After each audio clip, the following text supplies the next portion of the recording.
What's happening, everybody? How y'all doing? So check this out. Yesterday, I had to take my son to get his shots for school. It was my first time like really going out extended driving since the surgery. My body ain't 100% yet, so I get out the car and I'm kind of holding on to my son a little bit because I was in some discomfort. And I get to the place because they gave me a time. They said be here between 4 and 4:10. But I get here, the line, I mean, it's like 5 lines. I'm like, what is going on, right? So I'm standing in one line. I'm out here in the heat. I'm sweating and I'm feeling it. And I start to think like this was a bad idea.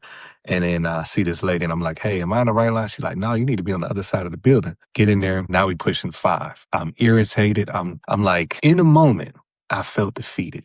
And this is the topic of this whole video. So once I get in there talking to a lady and she tells me, well, we don't have you in the system. Now, mind you, I just stood out there. I'm hurting. I'm just like, man. And I looked at her for a minute and I'm like, you know what? Let me take a beat back because I am so big on energy. I'm so big on just always seeing the positive in things. So I stepped back and I said, well, hey, listen. I said, here's my situation. I said, I don't know if I'm going to be able to come back. I'm like, I just had surgery. I stood out in this line. Is there anything that you can do for me? And so one of the other ladies that just happened to be sitting down, I guess she recognized my voice. And she's like, hey, do I know you? I'm like, nah. But guess what? She saw me on TikTok. And so she said, well, let me go back here and talk to the nurse and let me see if we can make something happen. So she goes back there. She comes back. She says, hey, we're going to push you through. So I said, oh, okay, that is so good, whatever.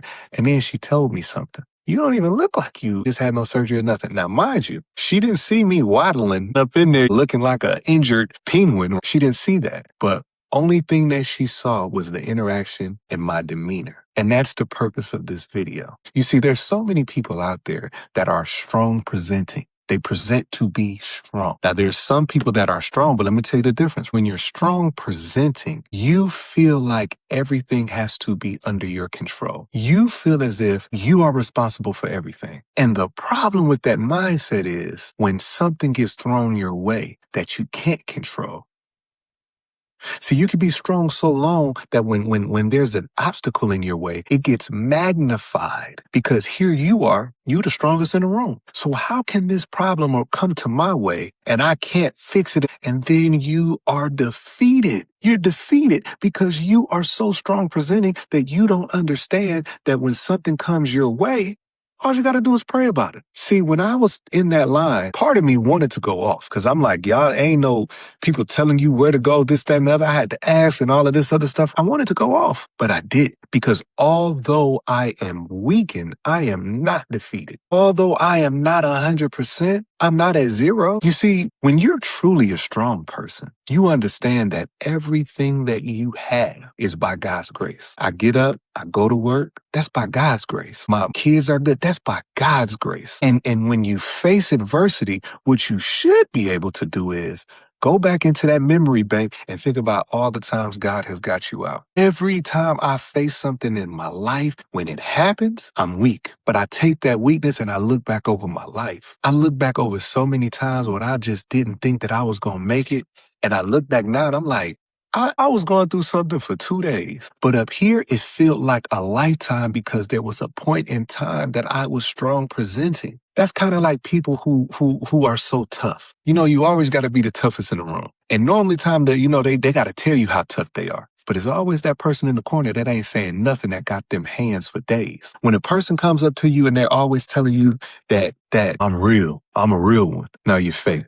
Because if you're real, you don't have to tell nobody. They're going to see it and they're going to feel it. See, in relationships, I'll use up relationships as well. When you're strong presenting and life starts throwing you obstacles, all of a sudden, that relationship is defeated. All of a sudden, that relationship is defeated because you don't know how to properly prioritize all the blessings that God has done. And this is just a moment. This is just a moment.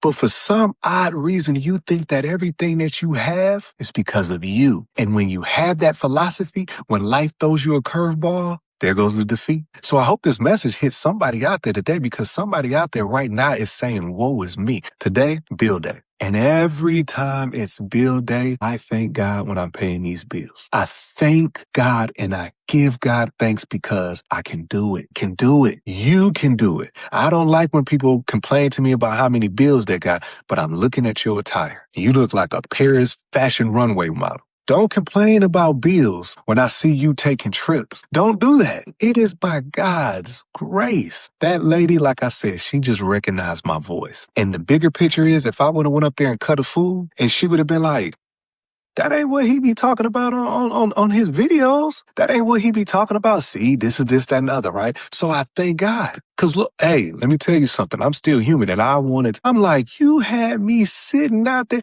The lady in front of me in the line that I was in told me her appointment was at 3:50.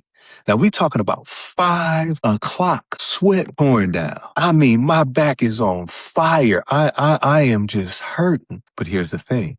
My son was going in there to get his shots. He don't like getting shots. So here I am. I'm keeping my composure because I'm like, I want to be able to say to him, look at what I went through. So you definitely can get through that. My oldest son had a situation that I'm get out your space. And I've been praying with him through this whole thing. And every time he would come to me and he would display how he's worried, how he's this, that, and other. And I would always tell him nonchalantly, oh, you good? Because long ago, my grandfather told me my grandmother was going to be all right because God loves him, he loves God, and he knows that he loves him. And I tell my son, everything's going to be all right. Now, in order for things to happen the way they're supposed to happen, I have to do my part. I have to come on here and I have to spread a good message that somehow, some way reaches somebody that needs to be reached. And not only do I have to spread that message, I got to live that way. I have moments, but it's just a moment. It is not my life. My weakness that I endure sometimes is not a period. That weakness does not define me. Your weakness does not define you. It's just a moment. Y'all have a blessed day.